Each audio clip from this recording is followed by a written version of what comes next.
바다를 가로지르는 교량을 따라 걸어서 5분. 섬 안으로 들어서면 예술인들의 작업 공간인 창작 스튜디오가 줄지어 있습니다. 다양한 예술 작품을 감상할 수 있는 독특한 디자인의 전시관. 남해안 지역의 자생나무와 야생 화초들이 어우러진 대규모 정원도 이색적인 분위기를 더합니다. 예전에는 이렇게 숲이면 길이 막아져서 들어갈 수 없는 부분들이 있었는데 새로 이렇게 단장됐던 게 너무 좋았고. 대기업의 사회공헌 차원에서 추진된 근린공원 조성 사업. 공사에 들어간 지 1년 7개월 만에 축구장 13개 면적의 장도가 예술의 섬으로 다시 태어났습니다. 예술에 대한 이해를 높일 수 있는 다양한 체험 프로그램도 선보일 예정입니다. 남해안의 아름다운 자연경관을 배경으로 산책과 힐링의 장소로 문화예술 공간으로 거듭날 것으로 기대하고 있습니다. 지난 2012년 문을 연 예울마루에 더해 새로운 형태의 문화예술 인프라가 들어서면서 지역 예술인들의 기대도 큽니다. 네, 오늘 나들이 계획이 있으시거든 여수 웅천에 있는 장도를 추천해드리겠습니다. 예울마루 바로 앞 장도가 예술의 섬으로 개방됐습니다. 명철 기자, 장도에 가보셨죠? 가봤죠. 어떤 시설 들어와 있습니까? 지금 크게 보면 창작 스튜디오, 그다음에 전시관, 그다음에 다도해 정원 이렇게 세 가지로 구분할 수 있는데요. 섬에 맨 처음에 들어가면 가장 먼저 창작 스튜디오 이렇게 만날 수 있는데 말 그대로 예술가들이 작업을 할 수 있는 공간 이렇게 이해를 하시면 되고 총 4동이 들어가 있습니다.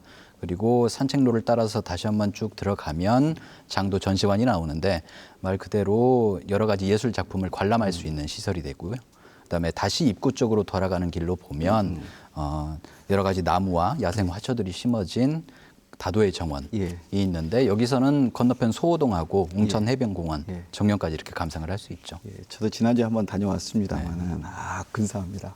우리 박광수 기자도 다녀오셨죠? 저는 못 가봤습니다. 못 가봤는데 이제 SNS를 통해서 전해지는 사진 뭐 이런 걸로 봤는데요. 참 특별한 콘텐츠다 이런 생각을 좀 했고 더더군다나 바로 옆에 또 정말 대단한 그 공연 시설이 있기 때문에 그 두 개가 시너지를 이룰 때 참 대단한 지역의 콘텐츠가 될 것이다 이런 생각을 해봤습니다. 기대가 큽니다. 그게. 문영철 기자, 장도가 원래 민물이 되면은 이제 물이 다리 위까지 찹니다. 그래서 이제 사람들이 통행할 수가 없게끔 되어 있는데 지금 상황은 어떻습니까? 예전과 똑같다고 보시면 됩니다. 지금 장도 개방 시간이 오전 6시부터 밤 9시까지인데요. 6시부터 9시까지. 이 운이 좋으면 만조 시간하고 안 겹쳐서 언제든지 드나들 수 있는데 평균적으로 하루 한 차례, 많게는 2차례 정도 만조가 돼서 이제 다리가 물에 잠기는 거죠. 그때는 이제 통행을 할 수 없고요.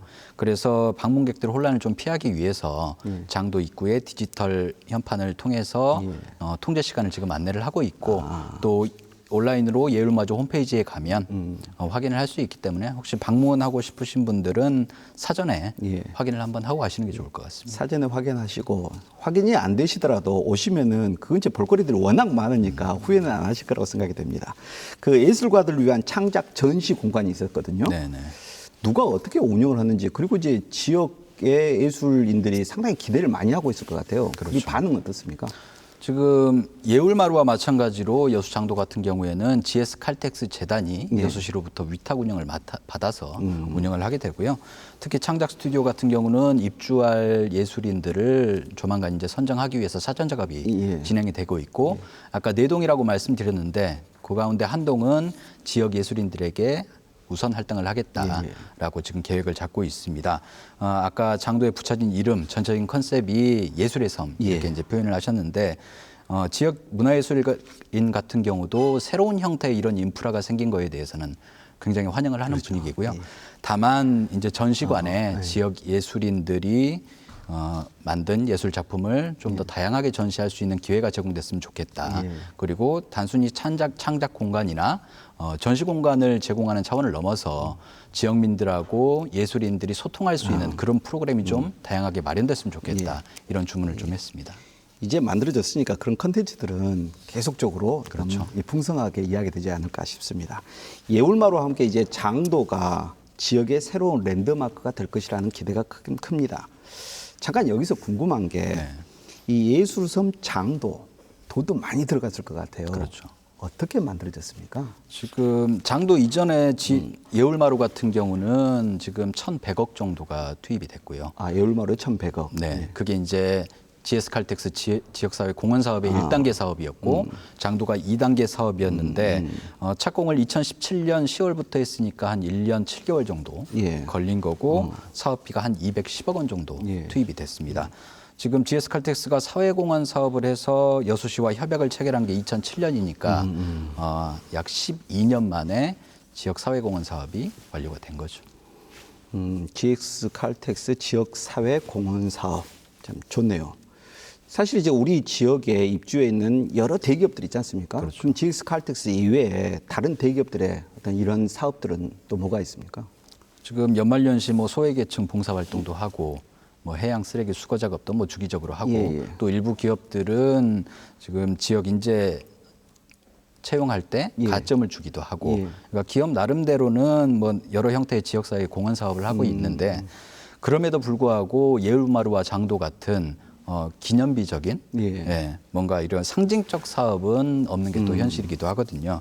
그래서 지역 경제에 이바지한다는 이유로 지역 주민들 또 지역 사회 전체가 여러 가지 불편을 감내하고 있는 상황인데 기업들이 너무 사회 공헌 사업에 인색한 거 아니냐. 이제 시민사회 일각에서는 이런 얘기도 나오고 있죠. 저도 그런 생각이 좀 드네요. 네.